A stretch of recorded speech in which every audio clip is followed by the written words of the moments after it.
গতকালই নিরাপত্তা বিষয়ক কমিটির বৈঠক হয়। সেই বৈঠক থেকে বড় বড় সিদ্ধান্ত হয় পাকিস্তানের বিরুদ্ধে। আর আজকে সর্বদলীয় বৈঠক। সর্বদলীয় বৈঠক ইতিমধ্যেই শুরু হয়ে গেছে। সর্বদলীয় বৈঠক এই পাকিস্তানের জঙ্গি হামলার পরে কি হবে, ভারতের পদক্ষেপ, এই নিয়েই সর্বদলীয় বৈঠক। কারা কারা রয়েছেন, কি কি বিষয় নিয়ে আলোচনা হতে পারে, সবটা জানবো প্রতিনিধি মৈত্রীর কাছ থেকে। মৈত্রী, দেখো, অল পার্টি মিটিং সমস্ত বিরোধী দলের যারা নেতৃত্ব তারা রয়েছেন উপস্থিত বলে এখনো পর্যন্ত আমরা জানতে পারছি। যেমন রাহুল গান্ধী উপস্থিত হয়েছেন তৃণমূল কংগ্রেসের তরফ থেকে। তৃণমূল কংগ্রেসের লোকসভার দলনেতা সুদীপ বন্দ্যোপাধ্যায় তিনি উপস্থিত রয়েছেন। এছাড়াও লোকসভার সমস্ত দলের যারা ফ্লোর লিডাররা রয়েছেন তারা উপস্থিত রয়েছেন। এই বৈঠকে মূলত যেটা মনে করা হচ্ছে, যেটা এখনো পর্যন্ত জানা যাচ্ছে, যে সিইসি মিটিং অর্থাৎ যে ক্যাবিনেট কমিটি অন সিকিউরিটি বৈঠকে যে সিদ্ধান্ত নেওয়া হয়েছিল সেই সমস্ত সিদ্ধান্ত এবং সরকার কোন পথে এগোতে চাইছে বর্তমান পরিস্থিতির নিরিখে এবং তাদের কি কি পদক্ষেপ তারা নিতে চাইছে সে বিষয়ে বিস্তারিতভাবে বিরোধী সমস্ত দলকে তারা ব্রিফ করবেন। এবং এই বৈঠকে সরকারের তরফ থেকে ব্রিফ করার জন্য উপস্থিত থাকছেন প্রতিরক্ষা মন্ত্রী রাজনাথ সিং এবং স্বরাষ্ট্রমন্ত্রী অমিত শাহ।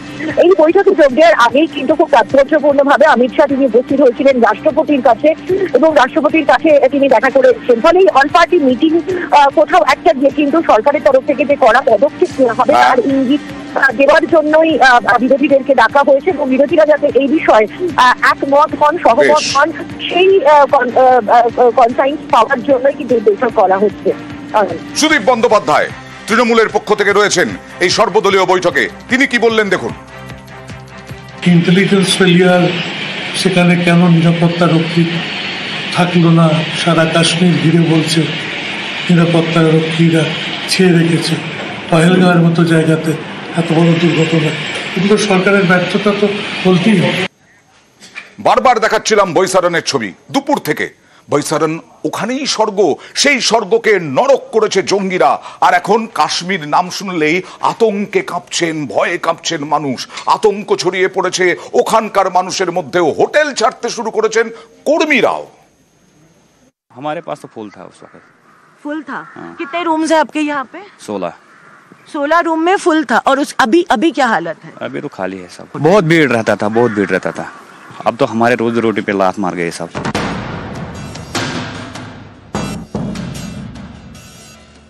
দক্ষিণ কাশ্মীরের পহেলগাঁও ভরা পর্যটনের মরশুম, চারদিক জমজমাট।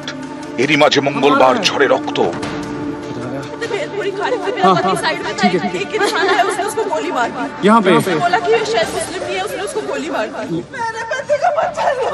বেছে বেছে পর্যটকদের গুলি করে মারে জঙ্গিরা।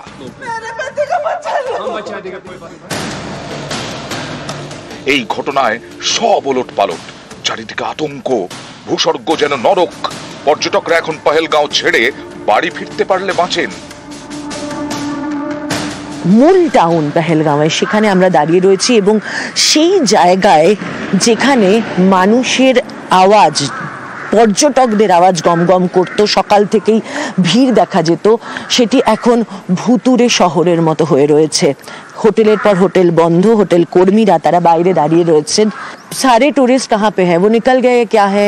निकल गए यहाँ से मैडम, सब निकल गए। वो तो श्रीनगर चला गए यहाँ से। ऐसे टाइम पे कैसा भीड़ रहता है आपने होटल? बहुत भीड़ रहता था। अब तो हमारे रोजी रोटी पे लात मार गए सब। हमने यहीं से सुना।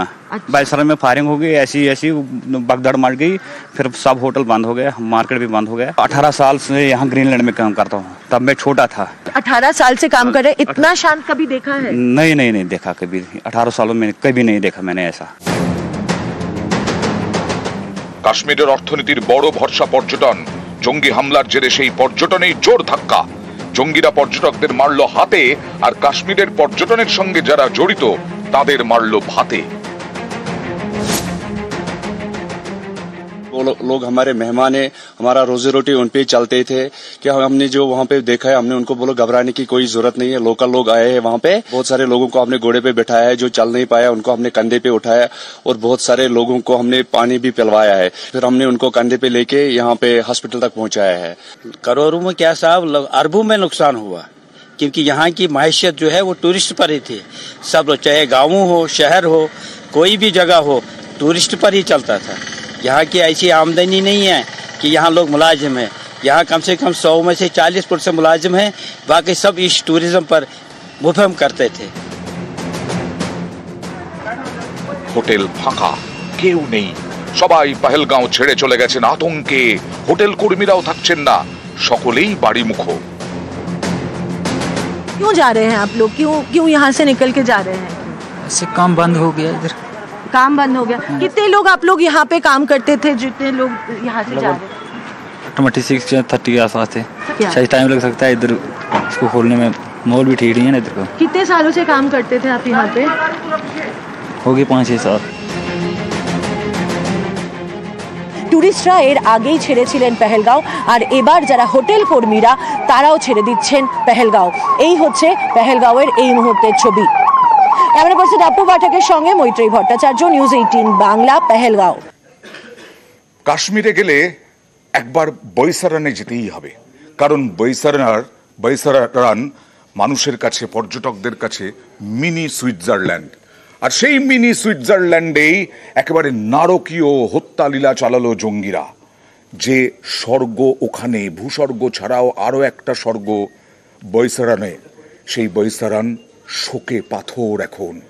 এত এত প্রাণ গেল, রক্তাক্ত হলো বৈসারান।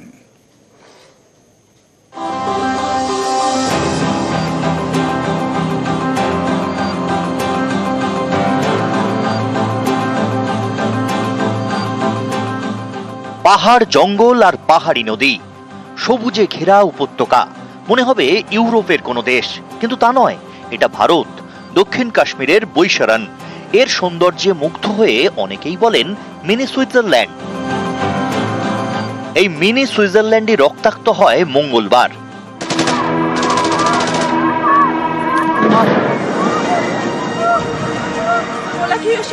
পর্যটকদের বেছে বেছে গুলি করে জঙ্গিরা। আতঙ্কের বৈশারণে এসে পৌঁছেছে নিউজ 18 বাংলা। আপনারা দেখতে পাচ্ছেন বৈশারণ পিকনিক স্পট, যেখানে প্রচুর মানুষ আনন্দ করতে আসেন। এই পেছনের সেই মিডোজ যাকে বলা হয় মিনি সুইজারল্যান্ডের, এখানে এসেই মঙ্গলবার জঙ্গি হামলায় প্রাণ হারিয়েছেন 26 জন পর্যটক। বৈশারণের পাশ দিয়ে বয়ে গিয়েছে লিডার নদী। পাহাড়ি এই নদীর সঙ্গে গল্প করে পাইনের জঙ্গল। গরমে পর্যটকদের ভিড় বাড়ে। জঙ্গলের রাস্তা পেরিয়ে পৌঁছতে হয় বৈশারণ পিকনিক স্পটে।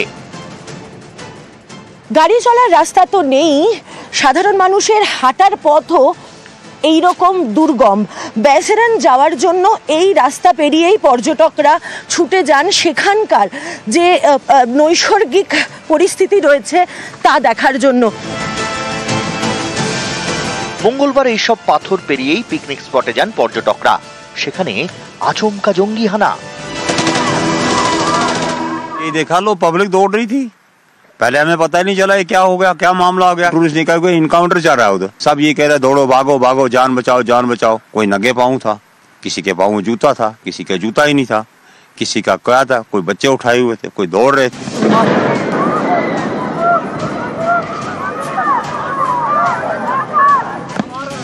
জঙ্গিদের গুলিতে একের পর এক পর্যটকের মৃত্যু। কেউ কেউ কোনো রকমে পালিয়ে প্রাণে বাঁচেন।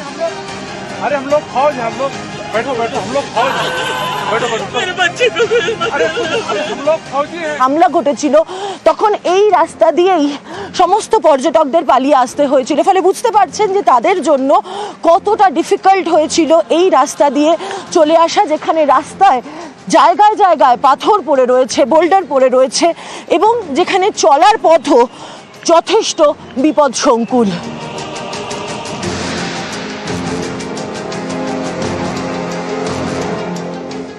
মঙ্গলবার দুপুরে জঙ্গি হানা, একের পর এক পর্যটকের মৃত্যু। বৈশারণ এখন যেন শোকে পাথর। পিকনিক স্পটে মোতায়েন রয়েছে বাহিনী। পাশের পাইন জঙ্গলে চলছে কড়া নজরদারি। জঙ্গিরা তারা যাতে এই এলাকা ছেড়ে পালিয়ে যেতে না পারে তার জন্য সমস্ত রকম নজরদারি চলছে, এবং এই জঙ্গলের রাস্তায় চলছে পেট্রোলিং, তল্লাশি একই সঙ্গে। ক্যামেরা পার্সন আপু পাঠকের সঙ্গে মৈত্রী ভট্টাচার্য, নিউজ 18 বাংলা, পেহেলগাঁও। পহেলগাঁওয়ে এই নারকীয় হত্যালীলার তীব্র নিন্দা করেছেন রিলায়েন্স ইন্ডাস্ট্রিজ লিমিটেডের চেয়ারম্যান এবং ম্যানেজিং ডিরেক্টর মুকেশ আম্বানি। তিনি বলেছেন 22 এপ্রিল 2025 পহেলগাঁওয়ে বর্বরচিত জঙ্গি হামলায় নিহত নিরপরাধ ভারতীয়দের মৃত্যুতে সমস্ত রিলায়েন্স পরিবারের সঙ্গে আমিও শোকাহত। নিহতদের পরিবারের সদস্যদের প্রতি অন্তর থেকে সমবেদনা জানাই। হামলায় আহতদের দ্রুত আরোগ্য কামনা করি। মুম্বাইয়ের রিলায়েন্স ফাউন্ডেশনের স্যার HN হাসপাতাল আহতদের বিনামূল্যে চিকিৎসা পরিষেবা দেবে।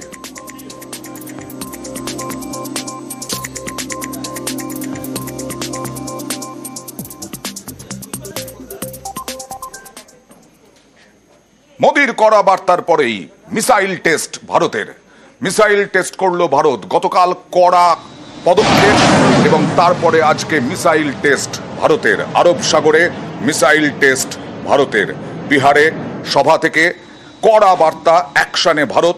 সীমান্তে উত্তেজনার মধ্যেই সমুদ্রে রণহুঙ্কার। আরব সাগরে পাক সেনার মহড়ার জবাব। আরব সাগরে সফল মিসাইল টেস্ট ভারতের। গুজরাট উপকূলে INS সুরাত থেকে মিসাইল টেস্ট। অত্যাধুনিক মিডিয়াম রেঞ্জ মিসাইল টেস্ট নৌসেনা।